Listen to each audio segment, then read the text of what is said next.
오늘 복습을 한번 해볼게요. 우리 지난 시간에 한 소절을 못했어요. 우리 장사된 지 사흘 만에 죽은 자 가운데서 다시 살아나셨으며 해서 사흘 만에 장사된 지 사흘 만에 이 부분을 하고 다시 살아나셨으며 이 부분을 이제 못했죠. 우리가 사도신경을 이렇게 보게 되면은 강조하는 바가 이렇게 몇 가지가 있어요. 그 중에 하나가 이 예수님의 죽음에 대해서 강조한다고 했어요. 왜 그러냐니까 굉장히 짧은 문장인데도 불구하고 예수님이 죽으셨다, 분명히 죽으셨다, 그리고 장사되셨다, 이렇게 두 번 반복하고, 또 뒤에 어때요? 사흘 만에 죽은 자 가운데서 이 말을 통해서 확실히 죽었다라는 거, 예수님이 확실히 십자가에서 죽으셨다는 사실을 강조하고 있죠. 또 제가 지난 시간에도 말씀드렸다시피 그 사형을 집행했던 이 공식적인 판결, 이 본디오 빌라도의 이름을 언급하면서까지 예수님의 죽으심을 강조하고 있다고 했어요. 우리가 예수님이 이렇게 장사되었다라고 고백할 때는 예수님께서 장례를 치렀다는 의미잖아요. 그렇죠? 그래서 예수님이 나시고 죽으시면서까지 인간이 겪는 모든 삶을 다 겪으셨다는 거를 우리가 고백하는 거라고 우리가 지난 시간에 같이 나눴죠. 그래서 예수님은 사람의 모든 경험을 다 아실 뿐만 아니라 인간이 짊어지는 모든 고난과 고통을 다 겪으신 거라고 우리가 같이 나눴어요. 그래서 여러분, 우리가 우리 삶에 있어서 힘든 부분 있잖아요. 좀 고통스럽고 힘든 부분들 한번 생각해 볼 때, 그럴 때 우리가 좀 삶이 힘들고 어려울 때일수록 사실 예수님을 생각해야 돼요. 왜 그러냐니까 예수님이 그 고통을 이미 겪으셨고 우리와 똑같은 고난을 겪으셨다는 사실을 우리가 이 말씀을 통해서 또 우리 고백을 통해서 알게 되는 거죠. 그럴 때 우리 신자의 삶에 위로가 있고 사실 힘이 있는 거죠.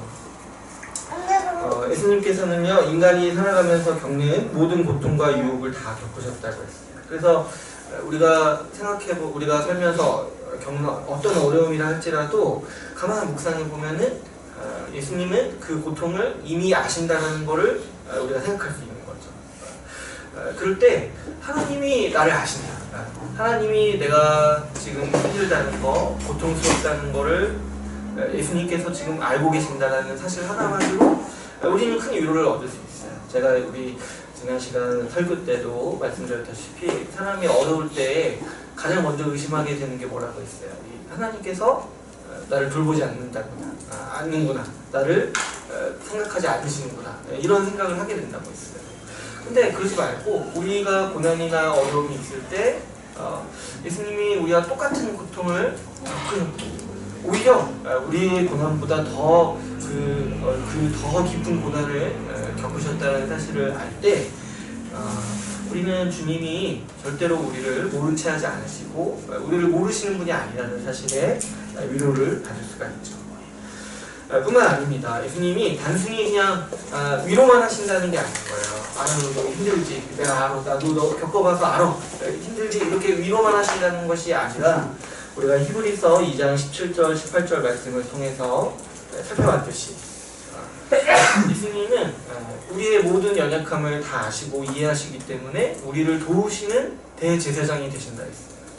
우리를 옆에서 우리가 못한다고, 그것 가지고 힘들다고 그래, 되게 체휼하시는 분이 아니라 우리를 옆에서 동정하시면서 우리를 능히 도우시는 분이라고 했어요. 왜 그러냐니까 그분이 그 시험과 고통과 고난이 어떤 아픔인지를 아시기 때문에 그분 자신의 일처럼 여기시고 그분 자신이 정말 도우신다는 거죠. 우리의 누군가 고난 속에서. 그래서 우리가 고난이 있을 때 신앙이라는 거는 사실 고난이 있을 때 사실 드러나는데 제가 보면은 어떤 분은 고난이 있으면은 주님을 떠나요. 근데 어떤 분은 동일한 경험인데 오히려 그 고난 때문에 주님과 더 가까워져요. 왜 그러냐니까 주님을 더 알게 되는 거예요. 내가 고통스러울 때 주님을 더 알게 되는 거예요. 주님이 고통스러우셨구나. 주님이 아프셨구나. 그러니까 주님과 같은 경험을 하게 되면서 주님을 더 깊게 알게 되고 나를 위해 사시고 나를 위해 살아가신 주님의 은혜를 더 알게 되는 거죠. 그래서 우리가 고난을 이해할 때 좀 우리가 좀 삶의 방향을 생각할 때 우리는 고난받는 거를 이상히 여기면 안 되는 사람들이에요. 우리는 예수님의 고난을 끌어안고자 살아가는 사람들이라고 있어요. 제가 사도 바울의 그 고백처럼 사도 바울이 빌립보서에서 뭐라고 했냐면 내가 예수님의 부활에 동참하고자 그 부활의 생명을 알고자 어떻게 하냐니까 그분의 죽으심을 본받고자 한다고 했어요. 그래서 그리스도의 남은 고난을 내 안에 채운다고까지 고백했어요.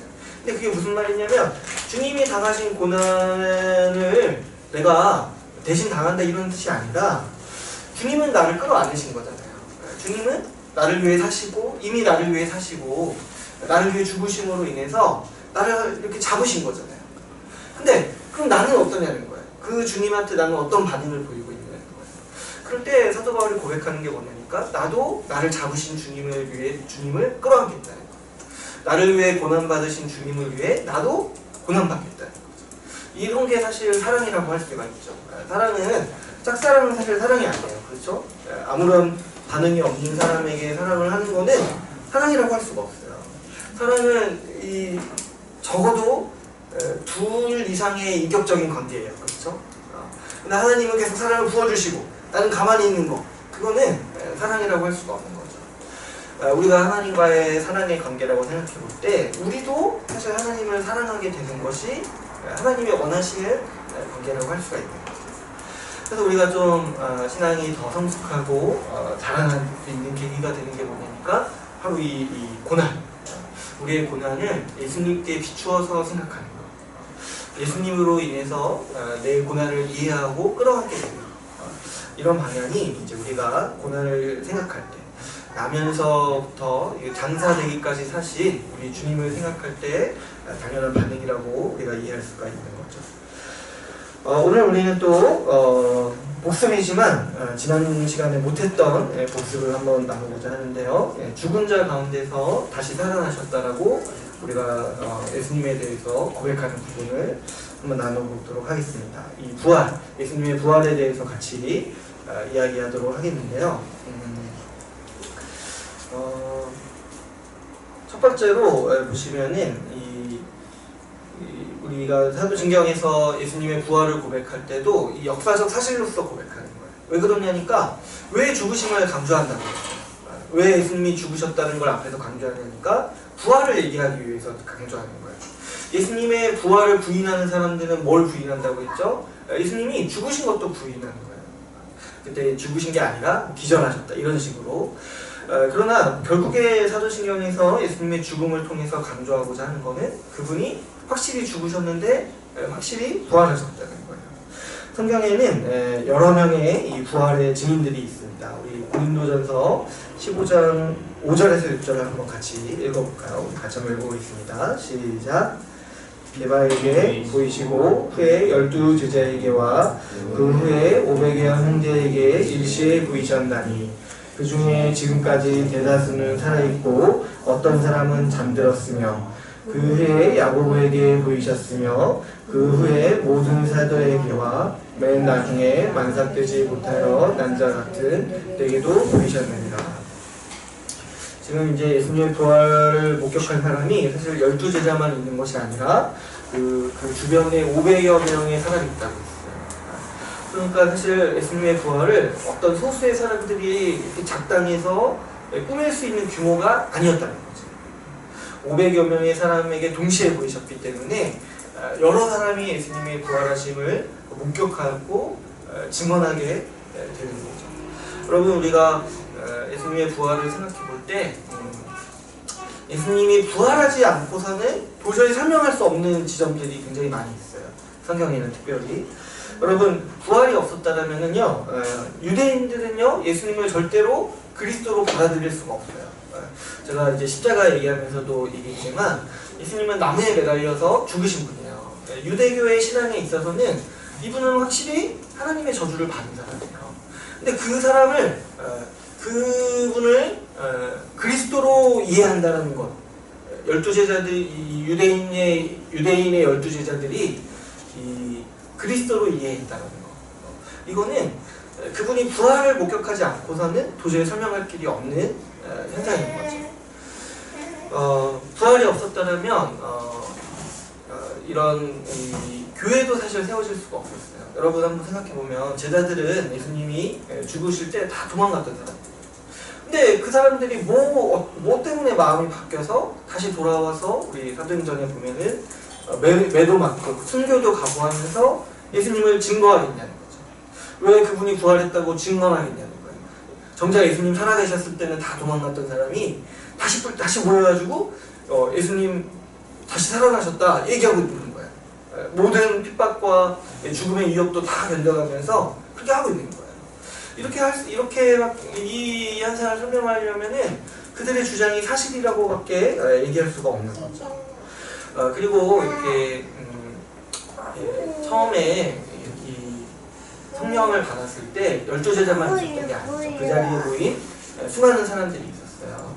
그 사람들도 예수님이 죽으셨을 때 다 뿔뿔이 흩어졌다가 모인 사람들, 그리고 그들이 모여서 이 교회가 형성되었을 때 그들의 삶을 본다면 그들이요 사실 자기 전 재산을 내놓은 사람들이 비일비재했다고 했어요. 그들이 부활에 대해서 믿지 않았다면, 예수님이 부활했다라는 것을 보지 않았다라면은 도저히 할 수 없는 행동들, 그 목숨까지도 걸어가면서 주를 위해 살았던 행동들이 절대로 있을 수가 없던 거죠. 만약에 부활이 없었다면 그 그리스도교, 기독교는요 유대교의 이단밖에 되지 않는 거예요. 그러나 부활이 있음으로 말미암아서 이 기독교가, 그리스도교가 유대교의 완성이 될 수가 있었던 거죠. 그래서 우리는 이 부활을 확실히 예수님이 확실히 부활하셨다는 것을 이해해야 돼요. 그분이 역사적으로 확실히 부활하셨다. 그래서 이제 예수님이 죽으셨다라는 증거는 없어요. 왜 그러니까 무덤이 없잖아요. 그렇죠? 그래서 예수님이 부활하셨다는 증거만이 굉장히 우리 가운데 남아있는 거죠. 그래서 이 부활은 사실 이 복음에 있어서 상당한 비중을 차지하는 교리라고 할 수 있어요. 이 부활의 교리. 여러분, 복음은 결국에 무슨 소식이냐니까 우리가 이제 십자가 복음을 강조하지만 그 안에도 뭐가 내포되어 있는 거냐면 예수님이 부활하셨다는 소식이에요. 복음. 그래서 우리가 십자가 복음이라고 이렇게 얘기할 때 줄여서 얘기하는 거지만 그 부활을 강조하지 않는 게 아닌 거예요. 여러분 한번 생각해 보시면 예수님이 죽으셨습니다. 여기까지만 전하면은 아무것도 아닌 거예요. 아무것도 아니고. 그냥 끝인 거잖아요. 예수님이 죽으셨습니다. 근데 이제 그분이 부활하셨다는 것 때문에 우리에게 복음이 되는 거예요. 왜 그러냐니까 제가 첫 번째로 적어놓은 항목을 보시면 부활은 예수 그리스도가 우리를 위해 얻으신 칭의라고 되어 있어요. 이게 무슨 말이냐면 예수님이 부활하심으로 말미암아서 적어도 몇 가지가 증명이 됐는데, 첫 번째로 그분이 죄가 없다는 사실, 하나님 앞에서 죄가 없고 의인으로 인정받았다는 사실이 증명되는 거예요. 그래서 그분이 이제 부활하셨다는 거는 그분이 하나님께 받으신 칭의라는 거예요. 칭의. 그 부활 생명, 영원한 생명은 하나님이 누구에게 약속하셨냐니까 의인에게 약속하신 거예요. 그런데 예수님은 확실히 죽으시고서도 부활하신 거예요.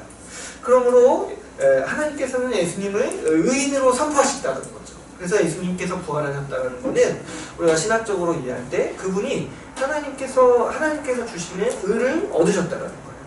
그런데 우리가 조금만 생각해 보면 예수님은 의롭다함을 받으실 필요가 없으신 분이에요.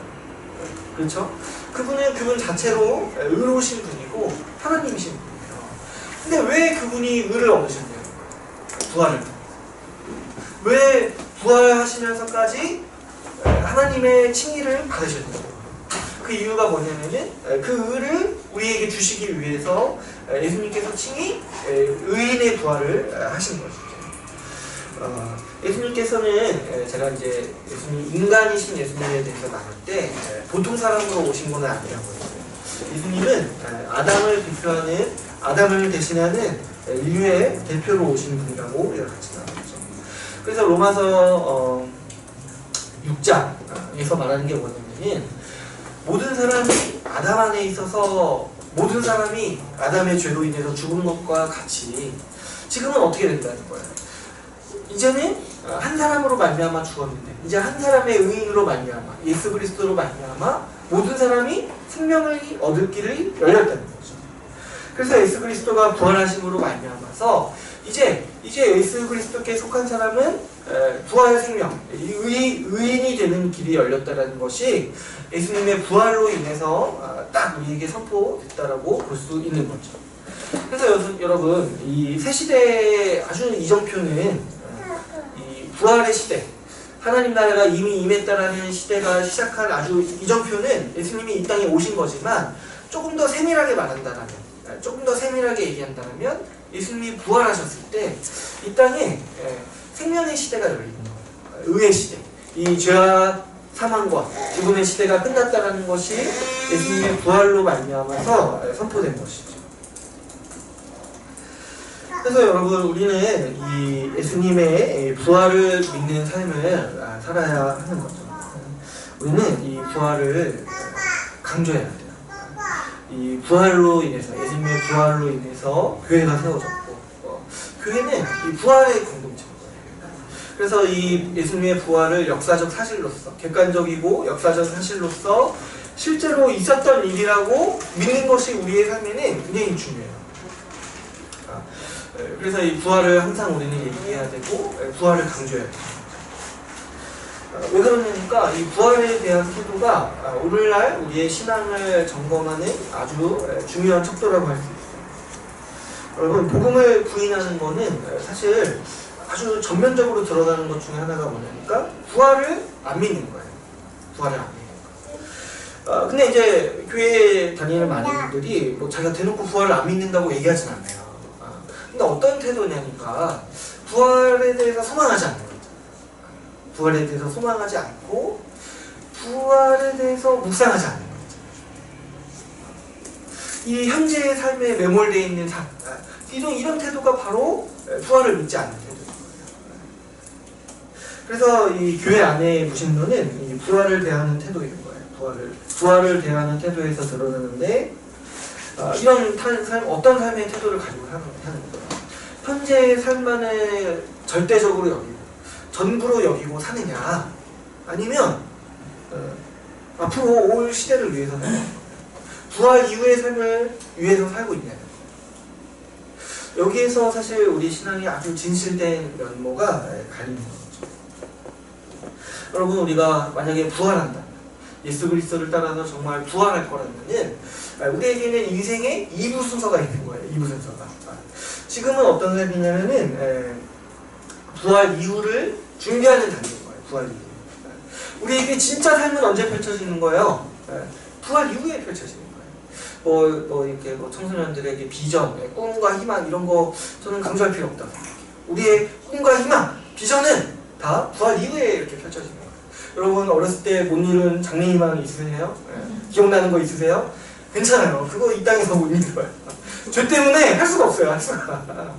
물론 이제 개중에 좀 이렇게 능력 있으신 분들은 이 땅에서 꿈을 이루지만 그런 거는 없어요. 우리는 여러분 꿈을 잃지 마세요. 근데 부활 이후에 정말 하고 싶었던 거 하면서 정말 주님이 나에게 주신 은사대로 정말 내가 정말 꿈꾸었던 이런 일들을 하면서 사는 거야. 나랑 이렇게 무용하면서 이렇게 정말 하고 싶었던 거. 그래, 부활 이후에 하면 돼요. 부활 이후에. 지금 못한다고 왜 내가 될까 이런 거 생각해요. 그리고 정훈이 형 락커로서 살고 싶었는데 지금 프로그래머 돼가지고 컴퓨터 앞에 앉아서 있는 거 실망할 필요 없어요. 실망할 필요 없어요. 부활 이후에 더 좋은 장비, 더 이 발전된 음악 지식으로 순회 공연할 수 있는 거예요. 그럴 때 우리가 이런 거에 소망을 두고 살아가는 거죠. 여러분 너무 이쪽 이 삶에 매몰되어서 살 필요 없어요. 여러분 제가 불신자들이 사는 이 삶의 원리 한번 제가 복음에 기초할 때 얘기 드렸는데, 제가 신앙이 없는 사람들이 이렇게 뭐에 집착할 때 그게 이해가 된 적이 있어요. 여러분 그들에게 삶은요 이번 한 번뿐이에요. 그러니까 이번 생에 뭘 못하면은 끝인 거예요. 그 불신자들의 사고방식에서. 그러니까 얼마나 서러워요. 이왕 한 번 태어났는데 뭐 집 한 번 못 가져보면 얼마나 인생이 서럽습니까? 한 번 태어났는데 좀 종차는 걸 못 타보면은 얼마나 인생이 서럽냐는 거예요. 제가 이해가 가더라고요.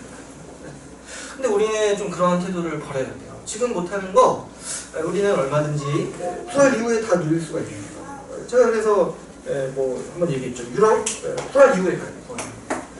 부활 이후에 우리 이렇게 대륙횡단해서 갈 수 있을 거예요. 그렇죠? 부활 이후에 뭐 할 수 있는 게 엄청 많죠. 그래서 여러분 좀 부활 이후의 삶을 자주 상상해 보세요. 부활 이후에. 제가 요즘에 최근에 이제 운전 좀 많이 하면서 그런 고민을 한번 했어요. 부활 이후에 차가 있을 것인가 없을 것인가. 자동차가. 왜냐면 좀 가고 싶은 때가 많잖아요. 그렇죠? 근데 제가 생각했을 때 없을 것 같아요. 왜 그러냐니까 여러분 부활 이후는 시간이 영원하잖아요. 그러면 굳이 빨리 갈 필요가 없어요. 우리가 자동차가 있는 이유는 한정된 시간 안에서 최대한 움직이기 위해서 자동차가 편리하게 있는 거죠. 근데 이제 부활 이후에 우리가 영원한 삶을 사는데 굳이 차처럼 그 환경을 오염시키면서 빨리 갈 필요가 있겠나요? 그냥 이렇게 말 타고 가거나 이렇게 돌고래도 뭐 태워주려나? 이게 뭐 이렇게 동물들 같이 이용해서 가거나 걸어가거나 뛰어가거나 많이 할 수 있겠죠. 아무튼 제가 이런 상상들을 하는 이유는 자꾸 부활을 의식적으로 생각하는 거예요. 자꾸 상상해보고 또 묵상하고 그랬을 때 좀 현재의 삶에 좀 이 지긋지긋한 이런 것들을 좀 잊어버릴 수가 있고 좀 초월할 수가 있는 거죠. 제가 보면 저는 이렇게 상상력이 풍부한 사람은 아닌데 이 상상력이 굉장히 중요하겠다는 생각을 하는 게, 사람은요 이 상상으로 사는 면이 있는 거예요. 상상할 때 소망이 있는 거고 그 소망으로 현실을 살아갈 수가 있는 거죠. 그래서 우리는 좀 이런 관점, 이 부활이 있다, 지금 이 삶이 전부가 아니라는 관점을 항상 가지고 살아가는 거죠. 여러분 우리에게 부활 이전의 삶은 부활 이후의 삶을 준비하는 단계로서 의미가 있다고 했어요. 그럴 때 신자의 모든 그 가치 판단은요 다 부활의 관점으로 하는 거예요. 부활의 관점. 이 부활의 관점에서 가치를 평가하는 거예요. 이 부활을 안 믿는 사람에게는 굉장히 큰 가치일 수 있어요. 그러나 부활을 믿는 사람에게는 포기할 수 있는 가치일 수 있는 것들이 굉장히 많은 거죠. 장차 있을 부활을 우리가 염두에 두고 살아간다면 우리가 지금 이 한정된 이 시간과 공간과 이 여러 건강과 재정이 한정된 상황 속에서 내가 집중해야 될 게 뭔지가 보이는 거야. 여러분 우리 주님께서는요 분명히 우리에게 지금 살아갈 때 영원한 가치가 있고 순간의 가치가 있다고 말씀해 주셨어요. 우리 갈라디아서 말씀. 성령을 위해 심으라고 하셨잖아요. 성령을 위해. 영원한 삶을 위해 하려는 겁니다. 우리 그 유명한 선교사님 중에서 그 엘리야 선교사님, 그분이 그 순교하셨는데 그 순교, 그러니까 그 이전도 정도 그 들어가기 전에 그 젊은 나이에 교수 임용을 받으셨다고요. 근데 그걸 포기하고 이 오지에 들어가셔서 이제 순교하셨는데 한 언론사에서 그분을 인터뷰할 때 왜 이런 비경제적인 일을 하냐고 이렇게 인터뷰를 했는데 그분이 한 말이 뭐냐니까 영원한 것을 위해서 영원하지 않은 것을 포기하는 것을 바보가 아니에요. 그러니까 이런 가치 판단이 우리에게는 사실 좀 매사에 있으면 좋죠. 그렇죠? 우리도 뭔가 결정하고 뭔가 선택한다는 건 사실 뭔가를 포기하는 거잖아요. 그런데 우리에게는 지혜가 있어요. 무슨 지혜가 있냐니까 우리는 미래를 아는 지혜가 있어요. 그렇죠? 미래에 예수님 오셔서 우리 구원할 거를 안다면 어떻게 살 건지를 한번 생각해 보시라는 거예요. 예수님, 내가 진짜 부활한다면 또 없어지는 것들이 있단 말이야. 썩어 없어져. 그럴 때 내가 진짜 인생에서 전력을 다해야 될 게 뭐냐는 거를 우리가 좀 생각해 보는 거죠. 정말 예수님이 다시 오셔서 세우실 그 나라에서 같이 있을 일이 뭐냐는 거예요. 그걸 지금부터 하는 게 가장 지혜로운 일이고 가장 합리적인 삶의 방식이라는 거죠. 갈라디아서 말씀에 성령을 따라 심으라고 했을 때 선을 행하되 낙심하지 말고 또 되도록이면 최선을 다해서 믿음의 가정들에게 선대하라고 했습니다. 우리가 지체를 돌보고 또 지체의 삶을 돕는 이유가 뭐냐니까 그 관계가 영원하거든요. 교회 안에서의 관계가 영원한 삶인 거예요.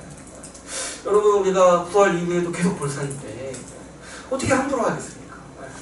어떻게 소중히 여기지 않겠습니까?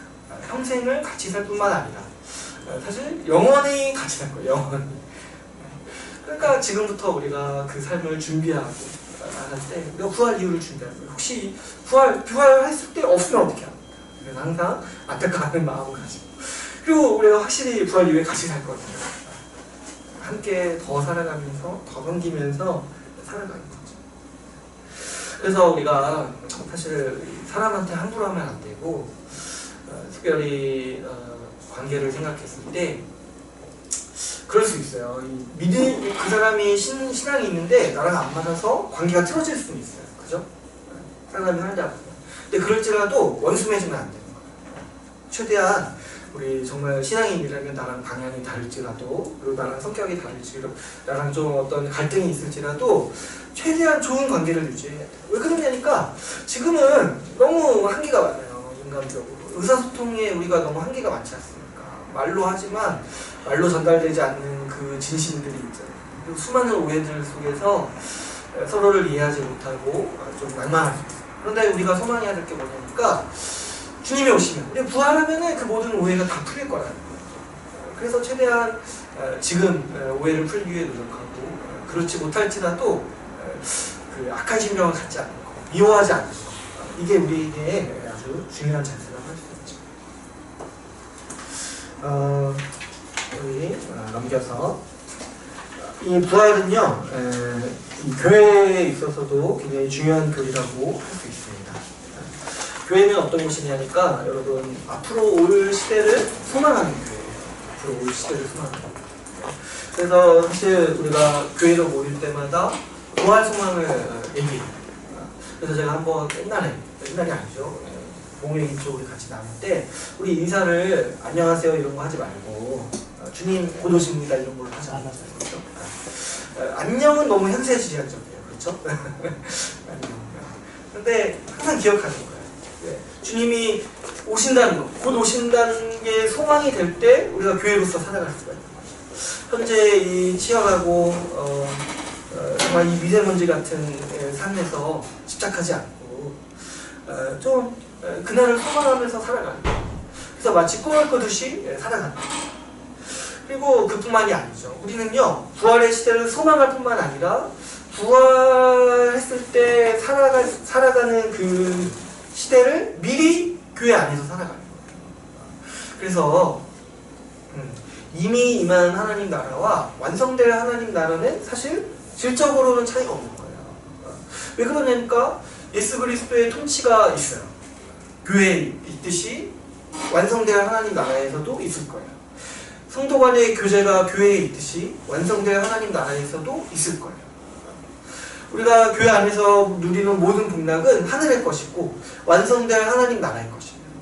그래서 우리가 이 교회로 살아갈 때에 미리 이 교회 부활을 살아가는 거예요.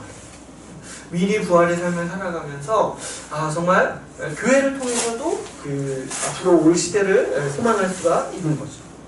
뿐만 아니라 하나님께서 분명히 이 땅에 교회를 세우신 이유 중에 하나는 이 교회를 통해서 이 세상에 이 부활의 시대가 어떠한지를 보여주고 싶으신 거예요.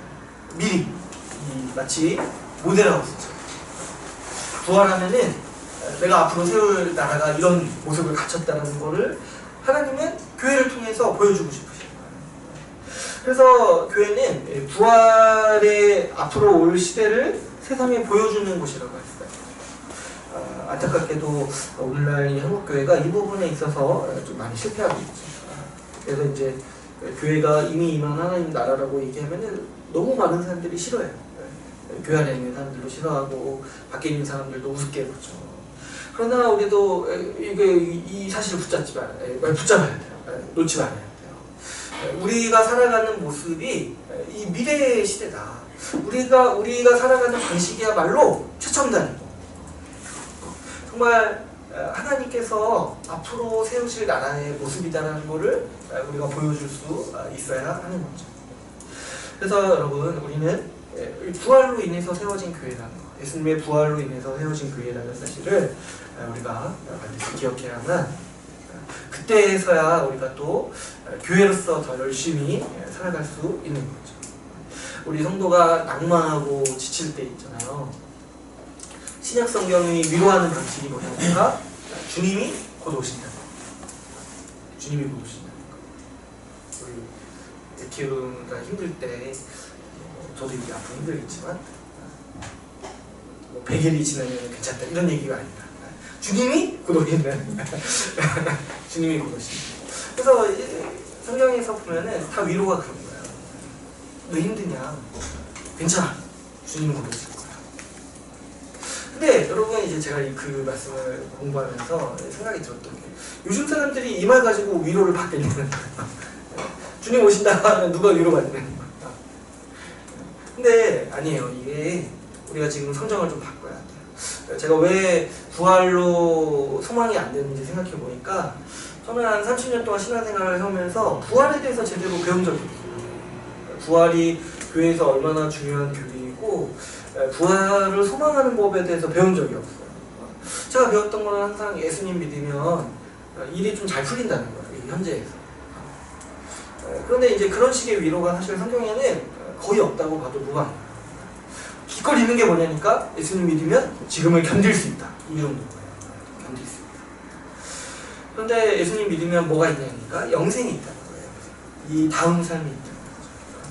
그래서 주님이 곧 오신다는 것이 우리의 소망이어야 되고 우리의 힘이 돼요. 여러분 좀 낭만하고 지칠 때 지금부터 좀 여러분 연습해 보시고 또 우리 자라나는 아이들에게는 이 부활 소망이 좀 어렸을 때부터 있었으면 좋겠어요. 지금부터 좀 힘들 때 내가 좀 힘을 얻기 위해서 다른 거 찾는 거 할 수도 있지만 그래도 그 좀 마음으로 또 생각으로 부활을 좀 소망해 보는 거. 기도하면서 주님 부활을 생각하고 상상하는 거. 그리고 그 부활에 대한 소망으로 힘을 얻는 거. 이게 바로 신자의 전통적인 삶의 방식인 거죠. 그래서 우리가 이 부활 소망을 좀 더 우리가 나누고 좀 이 부활 소망이 더 충만한 우리가 되기를 소망합니다. 오늘 우리가 또 나눌 신앙 고백은 두 가지인데요. 거의 비슷해요. 하늘에 오르시어 전능하신 아버지 하나님 우편에 앉아 계시다. 또 그 다음으로 거기로부터 살아있는 자와 죽은 자를 심판하러 오십니다. 부활 이후의 승천이죠. 예수님의 그 성육신과 그리고 고난과 죽으심을 우리가 나눈 거예요. 그리고 부활. 그 다음에 승천이 있고, 그 다음에 이제 제위가 있어요. 제위라는 게 뭐냐니까 우편에 앉아 계시는 거예요. 왕자에 앉아 계시는 거예요. 제위. 그래서 예수님의 승천과 제위. 그리고 또 뭐가 있어요? 그 다음에 재림. 재림이 있는 거예요. 이 순서가 좀 더 자세하죠. 우리가 약간 간략하게 외웠을 때부터는 이제 성육신, 고난받으심, 죽으심, 그리고 부활, 승천, 재위, 재림. 근데 이제 우리가 다 알고 있는 사실이죠. 근데 이제 사실 그동안 많이 우리가 교회에서 부활을 강조하지 않다 보니까 연쇄 반응으로 승천하심과 재위하심, 왕대심도 사실 잘 얘기하지 않는 경향이 있죠. 사도신경에서 예수님께서 하늘에 오르시어 전능하신 아버지 하나님 우편에 앉아 계시다가 이렇게 고백을 하잖아요. 근데 사실 여기서도 보면 어때요? 전능하심도 강조가 돼 있죠. 전능하심도 앞에 나오잖아요. 그죠? 사도신 가운데. 근데 여기서는 지금 예수님이 전능하시다고 고백하는 거죠. 왜 그러냐니까 전능하신 하나님 우편이라는 거는 이 하나님이 다스리시는 통치 보좌를 얘기하는 거예요. 하나님은 영이시기 때문에 뭐 오른쪽 왼쪽이 사실 없으세요. 근데 굳이 우편이라고 표현한 이유는 뭐냐니까 그분을 대신할 통치자를 세우시는 그 보좌라는 거예요. 그래서 예수님이 승천하셔서 하나님 우편에 앉아 계신다는 거는 그분이 만물을 다스리시는 왕이 되셨다는 선언인 거죠. 그래서 부활과 이 승천 재미는 다 이어지는 이야기라고 할 수가 있어요. 여러분, 예수님은 지금 어떤 분이시냐니까 만물의 왕이 되셔서 만물을 다스리시는 분이세요. 그래서 우리가 예수님을 이해할 때 이 부분이 이제 중요하죠. 왜 그러냐니까 우리가 아주 협소한 이해를 갖게 되면은 예수님이 교회에만 계신다고 생각해요. 그래서 저 세상은 악이 통치하고 교회만 이렇게 예수님이 조금 이렇게 통치하신다, 이렇게 이제 자꾸 인식하게 되는 거죠. 그럴 때 이제 나오게 되는 현상이 뭐냐니까 문화에 대해서 무조건 악하게만 보는 거예요. 문화에 대해서. 그래서 뭐 이렇게 뭐 그런 것들을 많이 만들어냈죠. 뭐 어떤 영화는 사탄의 뭐 작품이다. 어떤 어떤 음식은 뭐 사탄의 것이다. 이거 먹지 말아야 된다. 코카콜라 먹지 말아야 된다. 이런 게 막 나오는 거예요. 그리고 사실 음모론 이런 거 있잖아요. 음모론. 이렇게 666 뭐 바코드, 또 요즘에 최근에 뭐 있었죠? 그 베리치. 이런 것도 그 사람들이 얘기하는 거 들어보면은 예수님은 아무것도 안 하고 계시는 거예요. 세상은 악이 지배하고 있어서 우리 몰래 이 악이 아주 움직여가지고 이 악한 세상을 막 만들어가고 있는 거, 이런 거, 이게 다 보면은 이거를 안 믿는 거예요. 지금 예수님이 하나님 우편에 앉아 계신 이거를 안 믿고 있는 거예요. 그래서 이제 우리가 좀 넓게 이해를 가져야 돼요. 예수님의 통치가 어디까지나 했을 때 그분은 만물을 지금 다스리고 계시는 거예요. 그래서 이런 예수님의 일반적인 통치, 그래서 예수님께서 모든 세상을 다스리시기 때문에 지금 이 세상이 복을 얻고 있다. 그렇지 않습니까, 여러분? 지금 우리가 이 가을, 이 좋은 날씨, 가을의 이 아름다움을 목격할 수 있는 이유도 사실 신자만 그걸 보는 게 아니잖아요. 그렇죠? 믿음이 없는 사람도 이 세상의 좋은 면들을 맛보게 돼요. 자연을 누리고 뭔가 이렇게 세상의 좋은 것들을 맛봐요. 그런 게 뭐냐니까 예수님이 통치하시는 결과인 거예요. 예수님이 통치하시지 않는다면 지금 지구는 정상적으로 돌아갈 수가 없는 거죠. 그래서 우리가 이런 예수님의 일반적인 통치를 가리켜서 뭐라고 부르냐니까 일반 은총이라고 부르요. 일반 은총. 이게 무슨 말이냐니까 예수님은 만물을 다스리신다. 만물을 다스리시고 만물에게 복을 주신다는 거예요. 그래서 하나님이 어떤 분이시냐니까 악인에게도 비를 내리시는 분이라는 거예요. 악인에게. 그래서 일반적인 통치라고, 하나님은 모든 만물을 통치하신다는 의식이 우리에게 반드시 있어요. 그런데 그러면은 예수님이 그럼 모든 이 사람들에게 공평하게 통치하시냐? 그렇진 않아요. 왜 그러냐니까 예수님은요 교회를 특별히 통치해요. 이 구속의 은혜는 오로지 교회에게만 주시는 거예요. 그래서 교회를 향해서 구원하시고 그분의 말씀을 주시고 또 교회의 모든 좋은 은혜들을 주시는 거, 이런 것들을 가리켜서 특별한 통치라고 해서 특별 은총이라고 우리가 부르고 있는 거죠. 그래서 여러분, 우리가 특별 은총을 기억해야 되거든요. 예수님이 특별히 교회를 통치하신다는 거, 교회를 가리켜서 그분의 몸, 그리스도의 몸이라고 부른다는 거, 이걸 기억할 때 우리가 반드시 기억해야 되는 사실은 교회를 항상 소망해야 되는 거예요. 여러분, 우리가 이제 요즘에 한국교회가 참 어렵고, 눈만 뜨면 뭐 교회에서 이상한 거 했다고 막 이렇게 터지고, 눈만 뜨면 이제 목사가 이상했다는 거 터지고, 이러니까 좀 우리 정서도 되게 뭐라 해야 되지? 소극적이고 좀 낭만하고 좀 피폐해지기 쉽죠. 그래서 한국교회를 향해서 좀 안 좋게 우리도 생각할 수가 있어요. 그런데 우리가 항상 교회를 소망해야 되는 이유가 뭐냐니까, 인간이 아무리 망쳐도 그래도 우리 주님은 붙잡고 계십니다. 우리 주님이 교회를 붙잡고 정말 교회를 살리고 계신다. 믿어야 돼요. 그래서 우리가 비록 교회의 안 좋은 모습들로 인해서 낭만하죠. 물론 전체 교회의 모습을 볼 수도 있고, 또 개교회, 우리 지역교회의 모습을 보면서도 낭만할 수 있어요. 인간의 일이 있기 때문에. 그러나 그럼에도 불구하고 우리가 항상 교회를 소망해야 되는 이유가 뭐냐니까 교회의 궁극적인 통치자가 누구시냐니까 바로 예수님이라는 거예요. 그래서 우리가 너무 이렇게 교회에 대해서 비관적으로 얘기하면 안 돼요. 저도 이제 솔직히 얼마나 실망이 많아요. 그러나 이 말씀을 보면 볼수록 교회에 대해서 낭만하는 것 자체가 너무 주제가 넘는 거야.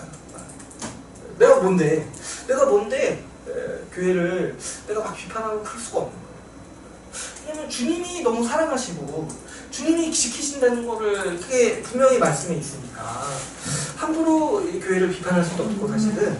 그래서 이제 저도 뭐 설명할 때 좀 이런 게 그동안 좀 부족했다 얘기는 하지만 이런 얘기가 좀 조심스러워요. 그래서 우리도 이렇게 자세를 가질 때 함부로 교회를 비판하면 안 됩니다. 제가 이제 어떤 정서가 있냐니까 막 이렇게 교회 안에서 교회를 회파하고 이렇게 좀 못되게 하는 사람들 보면은 화가 너무 많이 나요. 근데 그 사람들을 비판하는 사람들을 보면은 그 비판하는 사람도 미워요. 왜 그러냐니까 저 결국에 내 살이잖아요. 그죠? 우리 주님의 사랑하는 교회인 거잖아요. 그래서 이제 우리가 좀 그런 감정이 좀 들 수밖에 없는 거죠. 알아요. 아는데 우리가 잘못하고 있는 거 아는데 그렇다고 해도 주님이 붙드시고 주님이 사랑하시는 교회이기 때문에 우리가 항상 소망해야 하는 것이고 낭만하지 않고 근데 지금 우리는 어떻게 사냐니까 교회를 그렇게 비판하면은 그러면 너는 어떻게 사냐고 우리 반문해야 돼. 그 아픈 교회를 위해서 뭐 하고 있는 거야? 뭐 하고 있는 거야? 아무것도 안 하면서 이 교회 비판만 할 수는 없는 거죠. 우리가 항상 교회를 소망하면서 교회를 세우기 위해서 살아가는 게 우리에게 필요한 거죠. 그리고 우리가 예수님께서 우편에 앉으셨다는 것을 고백할 때는 예수님이 우리의 왕이시라는 고백이 우리에게 있는 거죠. 여러분 예수님은 주님이세요. 우리가 예수님을 왕으로서 고백하는 거죠. 제가 이제 주 예수 그리스도를 믿습니다라고 고백할 때 예수님을 이제 주님으로 믿는 거라고 했어요. 주님으로. 그랬을 때 예수님께서 왕으로 통치하신다는 사실을 우리가 믿는 거예요. 근데 오늘날에는 사실 이 왕의 통치를 예수님을 왕으로 고백하는 신앙이 굉장히 약화되어 있는 시대에 우리가 살고 있는 거죠. 예수님을 왕으로 여기지 아니하고 자꾸 친한 친구, 그냥 우리 위로자 되시는 분 이런 분으로만 자꾸 생각하는 게 오늘날 우리에게는 아주 편한 이미지인 거죠. 그러나 우리가 신앙 고백에 있어서 아주 첫 번째로 예수님의 지금 그분의 모습을 그릴 때 그분이 하나님 보좌 우편에 앉으신 왕으로서 그린다는 사실을 우리가 기억하는 거죠. 여러분 예수님은 우리를 위해서 통치하고 계세요. 그런데 우리가 분명히 알아야 될 사실은 그분의 그 일반적인 통치는 우리가 다 이해할 수 없어요. 이걸 섭리라고 하는데 그분이 이 일반 세상을 어떻게 통치하시는지는 우리가 눈에 이렇게 확실히 볼 수는 없어요. 그런데 우리가 교회를 위해서 그분이 예수님께서 통치하시는 방편이 무엇인지는 우리가 분명히 알 수 있는 거죠. 예수님은 이 교회를 통치하실 때 우리 이거 난방을 좀 끌까요? 너무 더운데 괜찮아요? 예수님이 교회를 어떻게 통치하시냐니까 가장 크게는 성령을 교회에 보내주세요. 성령을 보내줍니다. 그래서 우리가 성령에 힘입어서 살게 하시는 거. 성령에 오셔서 하시는 일이 뭐냐니까 예수님의 말씀을 생각나게 하시고 진리를 분별하게 하시는 거예요. 예수님께로 이끄시는 게 성령의 역할인 거죠. 그런데 여기에 더불어서 예수님께서 우리에게 그분의 통치를 나타내기 위해서 교회를 주시고 교회에 어떤 장치들을 주시느냐니까 이 세 가지를 주시는 거예요. 말씀과 성례와 권징을 주시는 거예요. 이 말씀은 이제 성령을 통해서도 주시고 이 기록된 말씀으로 주신 것이고 성례도 마찬가지죠. 우리가 이제 성만찬에 대해서 같이 나누면서 성만찬이 그냥 한번 치르는 이 세레모니가 아니라 우리 주님이 주신 은혜의 방편이라고 했어요. 성찬이. 이 성례를 통해서도 주님이 이 교회를 돌보시고 있다는 것을 보여주시고 경험하게 하시는 방편인 거죠. 그래서 특별히 교회에 권징의 권세를 주셨어요. 이 권징의 권세를 통해서 우리는 실제로 왕 대신 주님 아래서 살아가는 거죠. 그래서 이 권징은 뭐라 그랬죠? 악한 거를 징벌하는 것만이 아니라 선을 권하는 의미도 있다고 했어요. 그래서 선을 권하고 악을 징벌하는 거.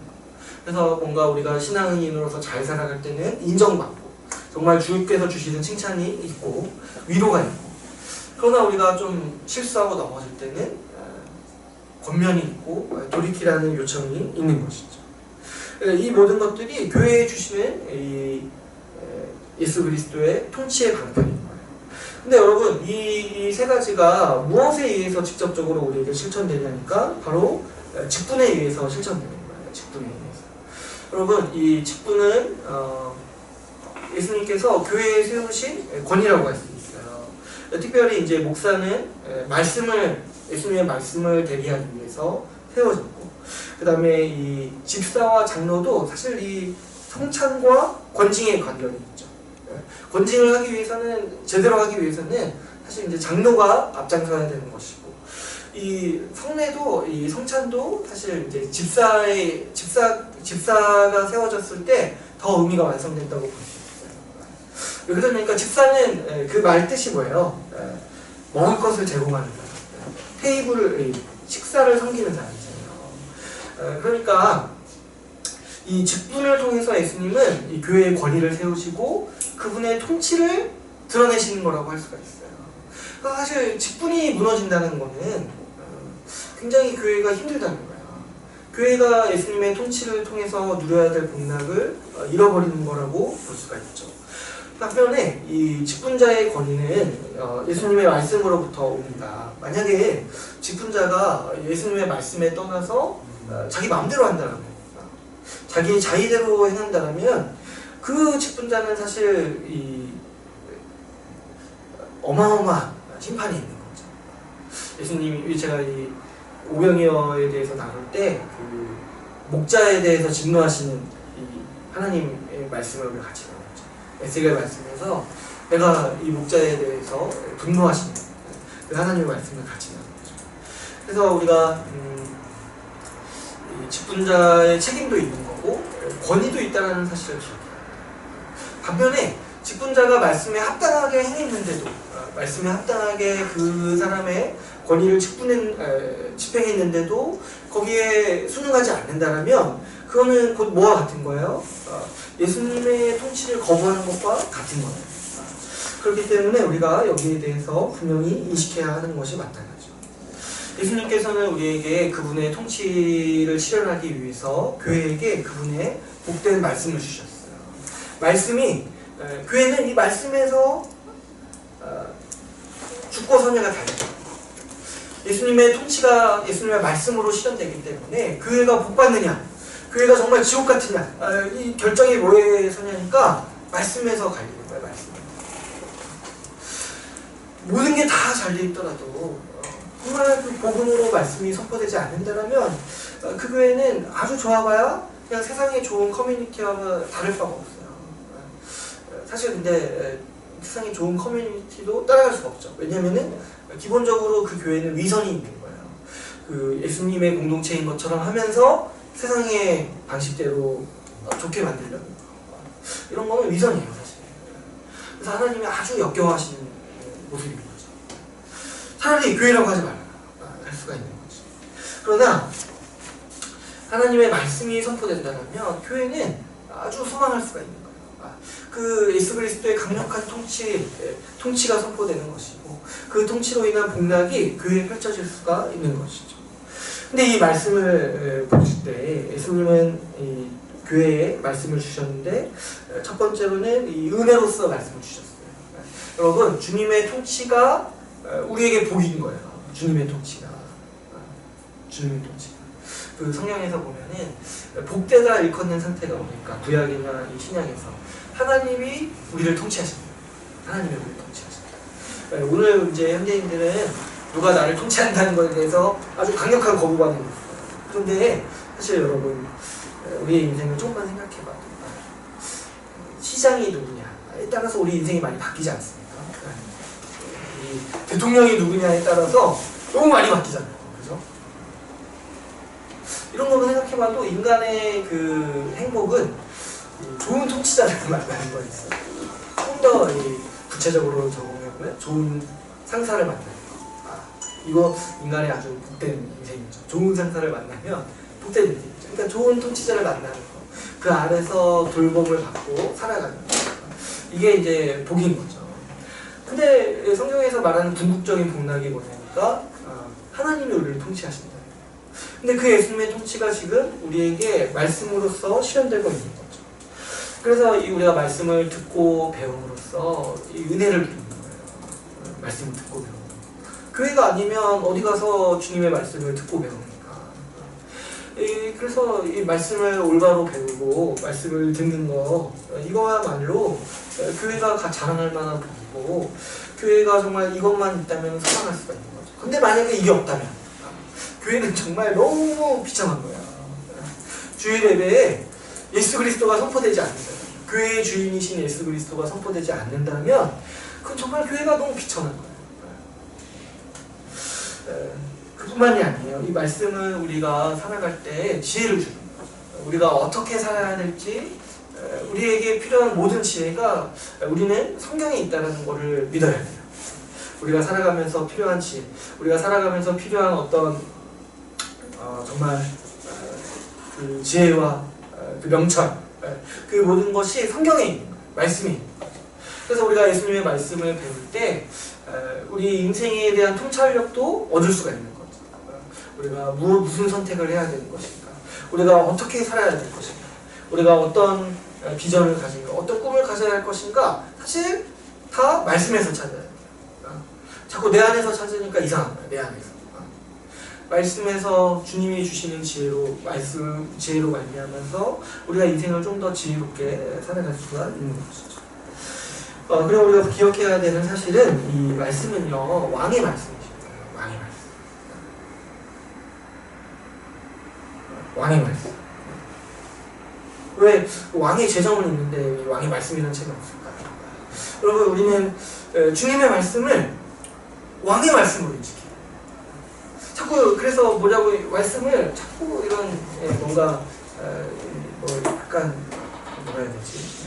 선택사항, 그냥 고려사항, 아니면 뭐 위로 나에게 위로가 되는 말씀 이런 물론 있지만 기본적으로 말씀은 어떤 형태냐니까 명령인 거죠. 명령. 왕 대신 주님의 명령인 거예요. 그래서 우리가 말씀을 대할 때 항상 왕이신 주님께서 나에게 주시는 말씀. 왕이신 주님께서. 그래서 우리 신자의 삶의 모든 원리에서 말씀이 선택사항이 아니라는 거죠. 우리는 말씀에 순종하는 것이 우리의 본향인 것이고 그 삶으로 우리가 부르심 받았다는 사실을 우리가 기억해야 합니다. 오늘 우리 약간 지금 7분 남았는데 오늘 조금만 더 해서 우리 진도를 마치려고 해요. 안 그러면 이제 다음 주가 내용이 더 많을 것 같아가지고 한 주를 더 하게 될 수 있는 상황이 올 수 있기 때문에 오늘 그 다음 고백, 예수 그리스도께서 전능하신 아버지 하나님 우편에 앉아 계시다가 거기로부터 살아있는 자와 죽은 자를 심판하러 오십니다.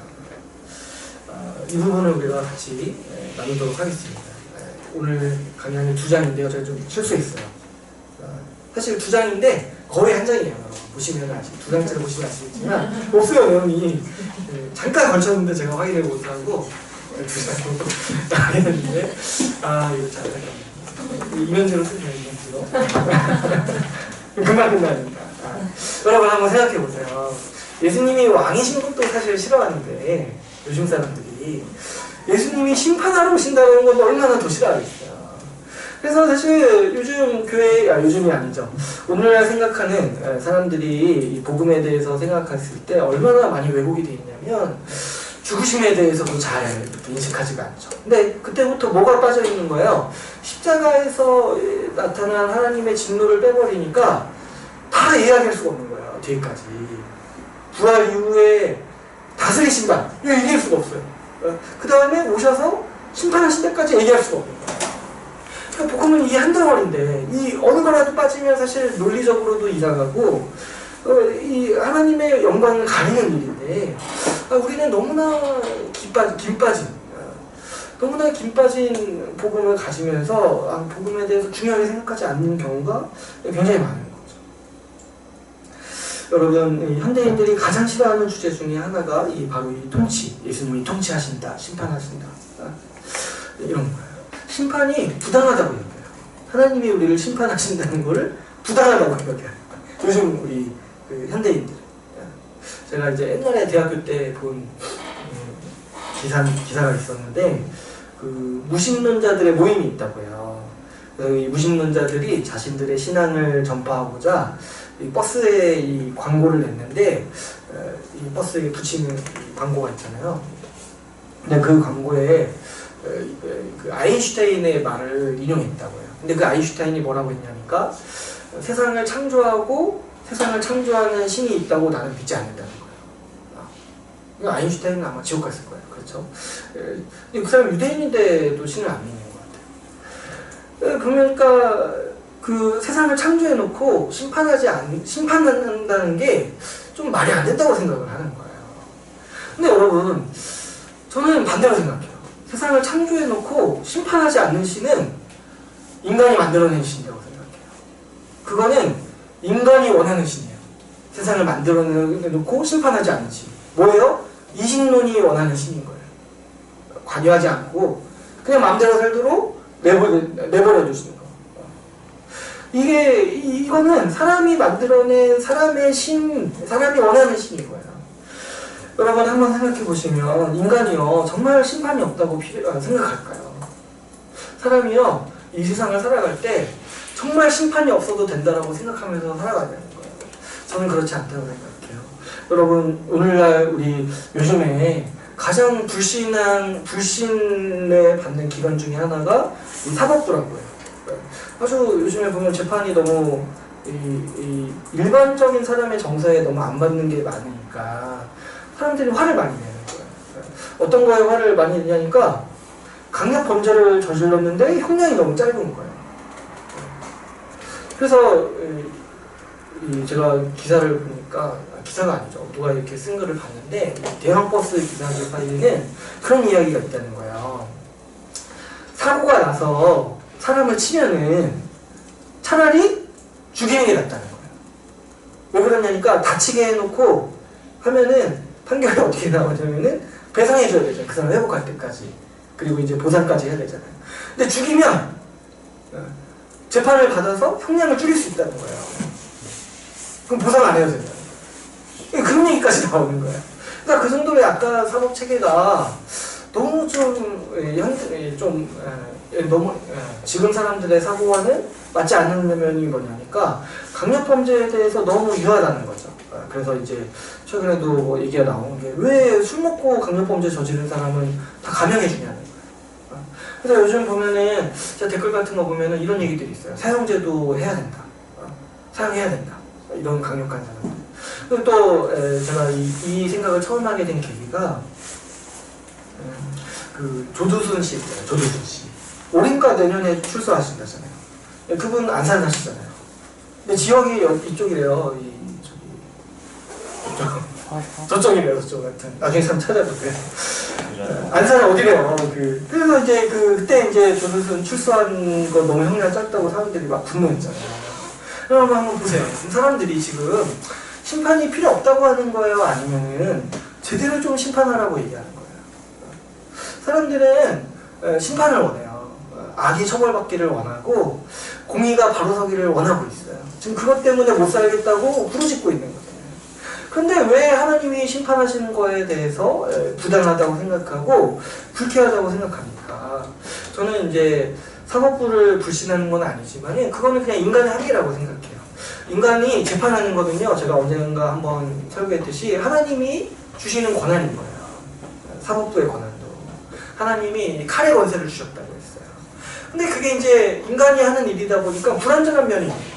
그러니까 인간의 한계인 거죠. 인간이 어떻게 옳고 그름을 매사에 올바로 다 판단하고 이 사람의 죄가 이 정도의 형량이라는 걸 인간의 지혜로 어떻게 다 판단하겠습니까? 일일이.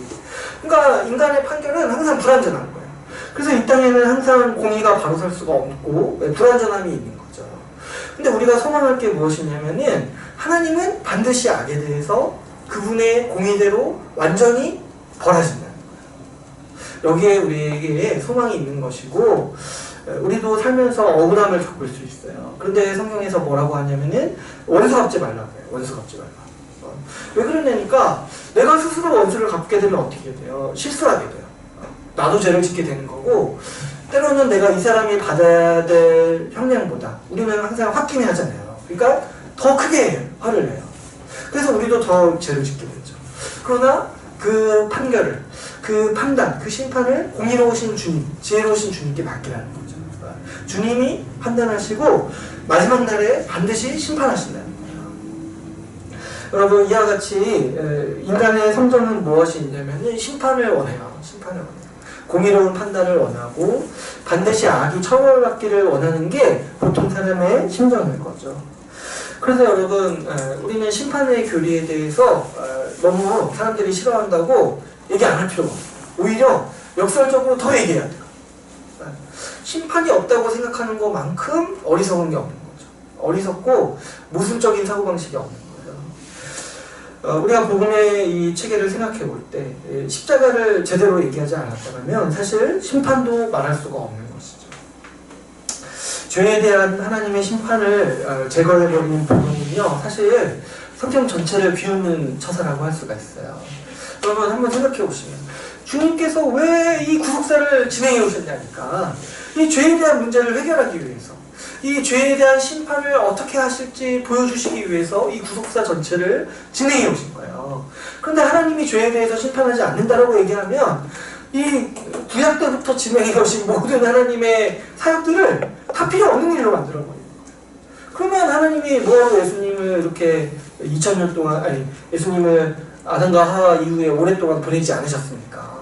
그냥 바로 보내서 내가 너희 사랑한다 하고 보여주시고 끝나는 거잖아요. 그렇지 않아요. 하나님께서는 이 죄에 대해서 그분이 얼마나 심각하게 여기시고 이 죄를 다스리시고 그리고 이 죄를 회복하기 위해서 이 구속사를 진행하시는 거죠.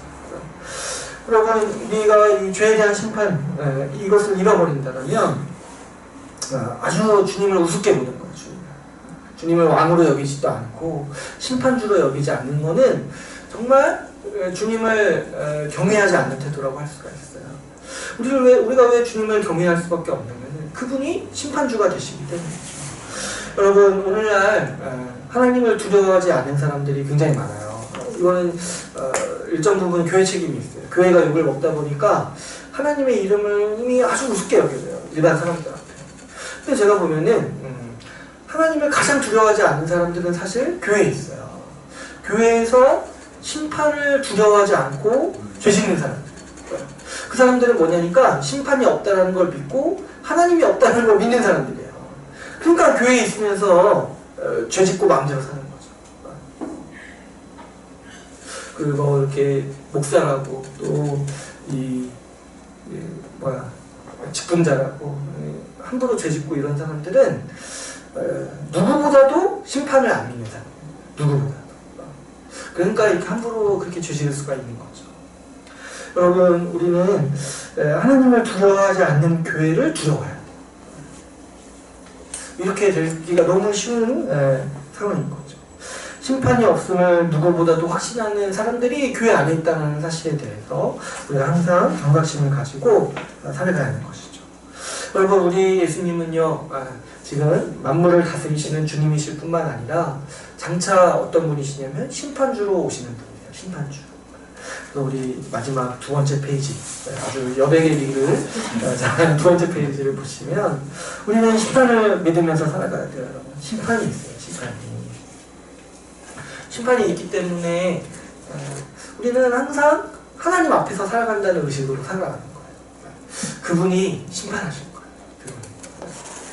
그래서 여러분 하나님이 죄를 심판하신다는 사실을 안다면은 신앙이 이 윤리의 문제와 굉장히 밀접하다는 사실을 알 수 있어요. 신앙은 곧 윤리적 삶을 살아가는 기본 토양이고 원동력이라고 할 수 있어요.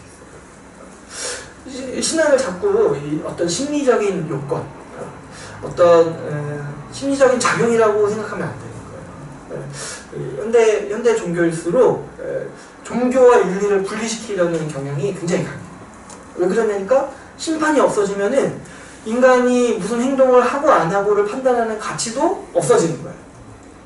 주님의 통치가 없어지면은 인간이 무엇을 하고 안 하고가 중요하지가 않은 거야. 그냥 뭘 느끼고 내가 어떻게 받아들이느냐만 남는 거야. 그러니까 항상 종교를 이해할 때 심리적인 조건으로만 자꾸 이해하는 거죠. 그렇지만 이거는 분명히 약간 반쪽짜리 종교인 거예요. 이거는 심리학의 종교가 된 것이지, 원래 우리 신앙은요, 윤리가 굉장히 중요해요. 윤리가 어떻게 행하느냐, 어떻게 행하고 살아가느냐가 사실 강단에서도 많이 선포돼야 되는 일이고, 물론 이것만 얘기하면 이거 자체도 율법이 되는 것이지만, 그럼에도 불구하고 우리가 잊지 말아야 할 것은, 신앙은 결국 우리에게 무엇을 말하느냐 했을 때 우리가 어떻게 살아야 하는지를 말한다는 거예요. 어떻게 행동해야 되고 어떻게 살아야 하는지가 이 신앙에 있는 것이고, 그 원동력이 뭐냐니까 심판이 있다는 거예요. 심판이 있다. 여러분, 우리가 심판이 있음을 알고 심판을 믿는다면 우리의 행동에 대한 대가가 있다는 사실을 우리는 직감적으로 인식할 수가 있어요. 여러분, 우리가 이렇게 혼자 있을 때나 아무도 모를 때, 그 책 제목도 있는데, 아무도 없을 때 당신은 누구인가. 무섭죠, 책 제목이.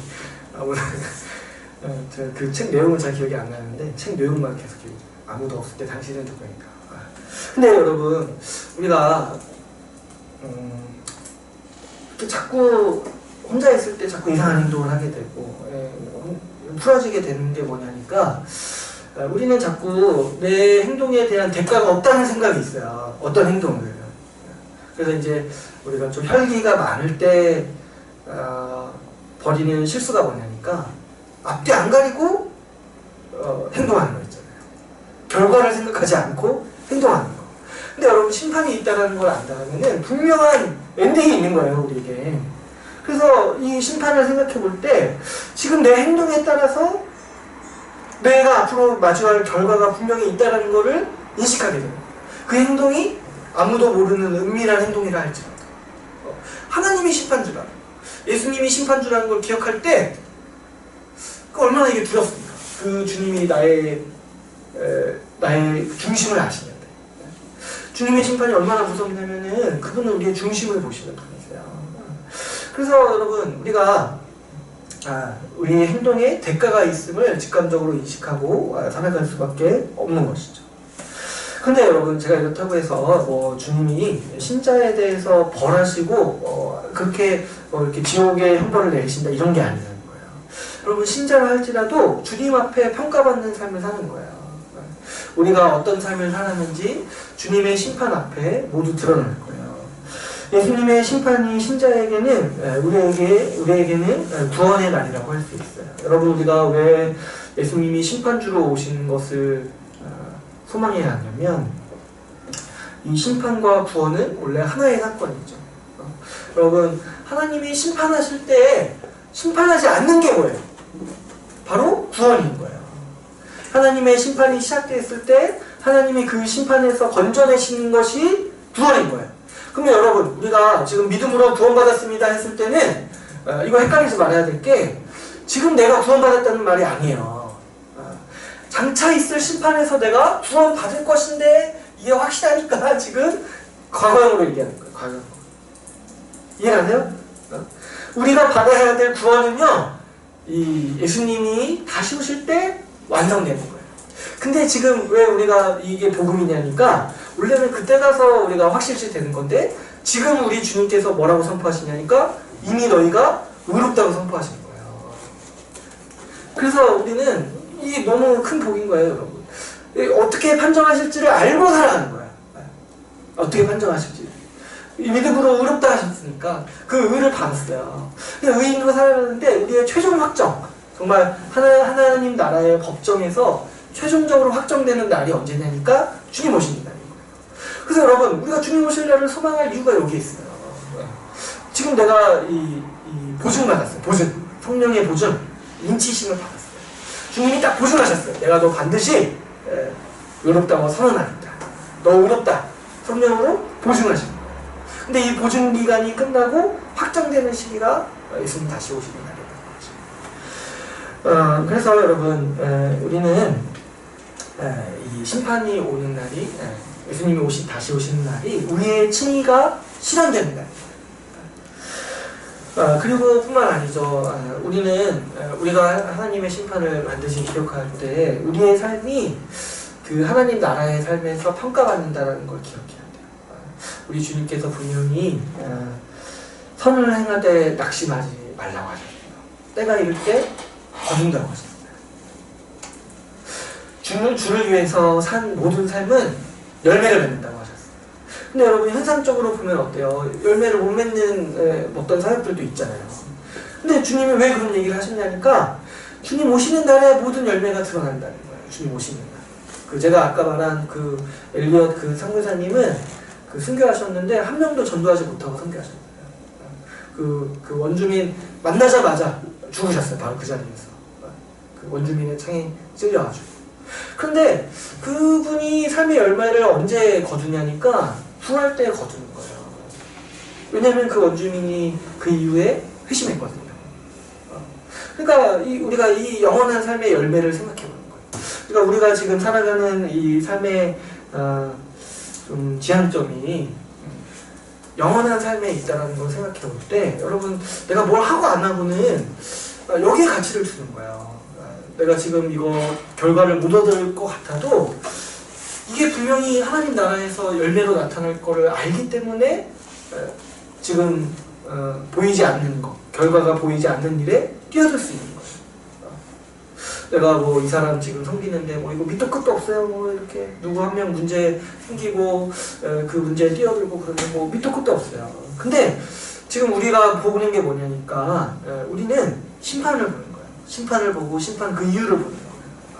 그래서 주님께서 약속하셨어요. 내가 믿음으로 살고 선을 행한 모든 삶이 열매를 얻는다라고 막 약속하셨어요. 그렇다면은 지금 이 사람이 변하지 않을지라도 모르는 거예요.